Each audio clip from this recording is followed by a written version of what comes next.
இயேசு உங்களை நேசிக்கிறார். இந்த நாள் வேதாகம தியானத்திற்கு உங்களை அன்புடன் அழைக்கிறேன்.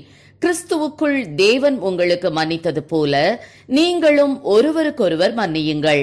எபேசியர் 4:32 இரண்டாம் உலக போரிலே ஜெர்மானியர்களின் கை ஓங்கி இருந்த பொழுது அவர்களை எதிர்த்த அநேக நாடுகளிலிருந்து யூதர்களையும் மற்ற பெண்களையும் பிடித்துக் கொண்டு வந்து ஏறக்குறைய 90,000 பேரை ரேவன்ஸ் புரூக் என்னும் ஒரு கான்சென்ட்ரேஷன் கேம்பில் அடைத்து வைத்திருந்தார்கள்.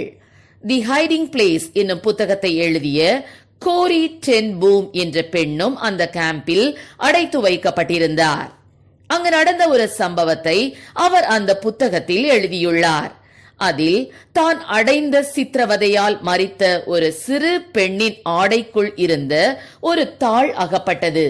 அதில் அவள், ஆண்டவரே, நன்மை செய்கிற ஆண்களையும் பெண்களையும் மட்டும் நினைவு கூறாமல் எங்களை சித்திரவதை செய்து கொடுமைப்படுத்துகிறவர்களையும் நினைவு கூர்ந்து ஆசீர்வதியும். அவர்கள் எங்களுக்கு செய்யும் கொடுமையையும் எங்களை உபத்திரவப்படுத்தியதையும் நினையாதேயும். அதற்கு பதிலாக அந்த உபத்திரவங்கள் எங்களில் உருவாக்கி இருக்கிற நற்கனிகளை நினைத்தருளும்.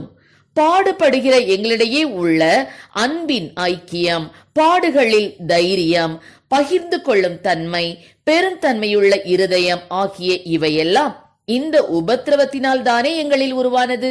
தேவனே, எங்களை உபத்திரவப்படுத்தினவர்களை நீர் நியாயம் விசாரிக்கும் நாளிலே எங்களில் உண்டான இந்த நற்கனிகளே அவர்களுக்கு மன்னிப்பாய் இருக்கட்டும் என்று எழுதியிருந்தாள். ஆம், என கருமையானவர்களே, சித்திரவதையில் மரித்த 10 வயது பெண்ணின் ஜெபம் இதுவாய் இருக்குமென்றால் நம்முடைய ஜெபம் எப்படிப்பட்டதாய் இருக்கிறது? பிள்ளைகளிடம், உறவினர்களிடம், நண்பர்களிடம் சண்டை போட்டு மனக்கசப்போடு சந்தோஷமில்லாமல் வாழ்ந்து மற்றவர்களுடைய வாழ்வையும் கசப்பாக்குகிறோமா? மன்னிப்பதற்கு பலன் கேட்டு ஆண்டவரிடம் ஜெபம் செய்வோம். மன்னிப்பு கேட்பதும் மன்னிப்பு கொடுப்பதும் இரண்டுமே மனிதனுக்கு கடினமான ஒரு செயல்தான்.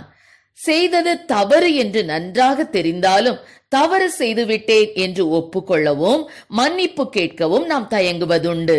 அதுபோலவே தனது பிழையை உணர்ந்து வருகிறவரை மன்னித்து ஏற்றுக்கொள்வதும் நமக்கு மிகவும் கஷ்டம்தான். சண்டைகளும் தர்க்கங்களும் முரண்பாடுகளும் ஏற்படும் போது அவற்றை முடிந்தவரை உடனடியாக தீர்த்து கொள்ள வேண்டும். நமது வீடுகளில் உள்ள குப்பைகளை உடனுக்குடன் அகற்றுவதற்கு எப்படி முயற்சிக்கிறோமோ அது போலவே நமது வாழ்வில் உள்ள தேவன் வெறுக்கும் குப்பைகளையும் உடனடியாகவே அகற்றிவிட வேண்டும். இல்லாவிட்டால் அவைகள் தேவனுக்கு முன்பாக நாற்றமெடுக்கும். ஒருவரோடு ஒருவருக்கு பிரச்சனைகளும் வாக்குவாதங்களும் வரும்போது நாம் வார்த்தைகளை தாராளமாகவே அள்ளி வீசிவிடுகிறோம். நாம் பேசிய வார்த்தைகளை மீண்டும் திருப்பி எடுக்க முடியாது. அவை பல அழிவுகளையும் தாக்கங்களையும் மனக்கசப்புகளையும் கொண்டு வந்துவிடும். ஆம், நாம் அனைவருமே தவறுகிறவர்கள்தான். தவறு செய்தாலும் அதை முதலில் ஒப்புக்கொண்டு பின்னர் உண்மையான உள்ளத்துடன் மன்னிப்பு கேட்டு சீர்பொருந்திக் கொள்வோம். ஆம் பிரியமானவர்களே, மன்னிப்பு கேட்கவும் மன்னிப்பு கேட்பவர்களை மன்னிக்கவும் நாம் ஆயத்தமா? மன்னிப்பு கேட்பது மனதுக்கு விடுதலை கொடுக்கும் என்றால் மன்னிப்பு கொடுப்பது பெரு மகிழ்ச்சியை தரும். மன்னிக்கும் சுபாவம் தெய்வீக சுபாவமாகும்.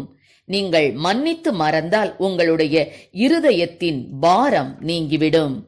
இன்று உங்களுக்கு யார் யார் மீது கசப்பும் வைராக்கியமும் இருக்கிறதோ அவர்களை மன்னித்து அவர்களுக்காக கர்த்தரிடம் ஜெபியுங்கள். கர்த்தர் நம்மை ஆசீர்வதிப்பாராக. ஆமென். ஜெபம்.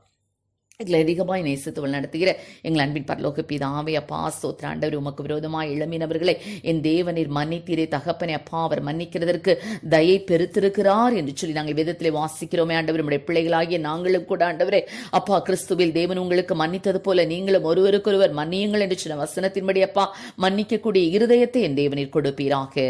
ஆசீர்வதியும். இயேசுவின் நாமத்திலே ஜெபிக்கிறோம் நல்ல பிதாவே. ஆமென்.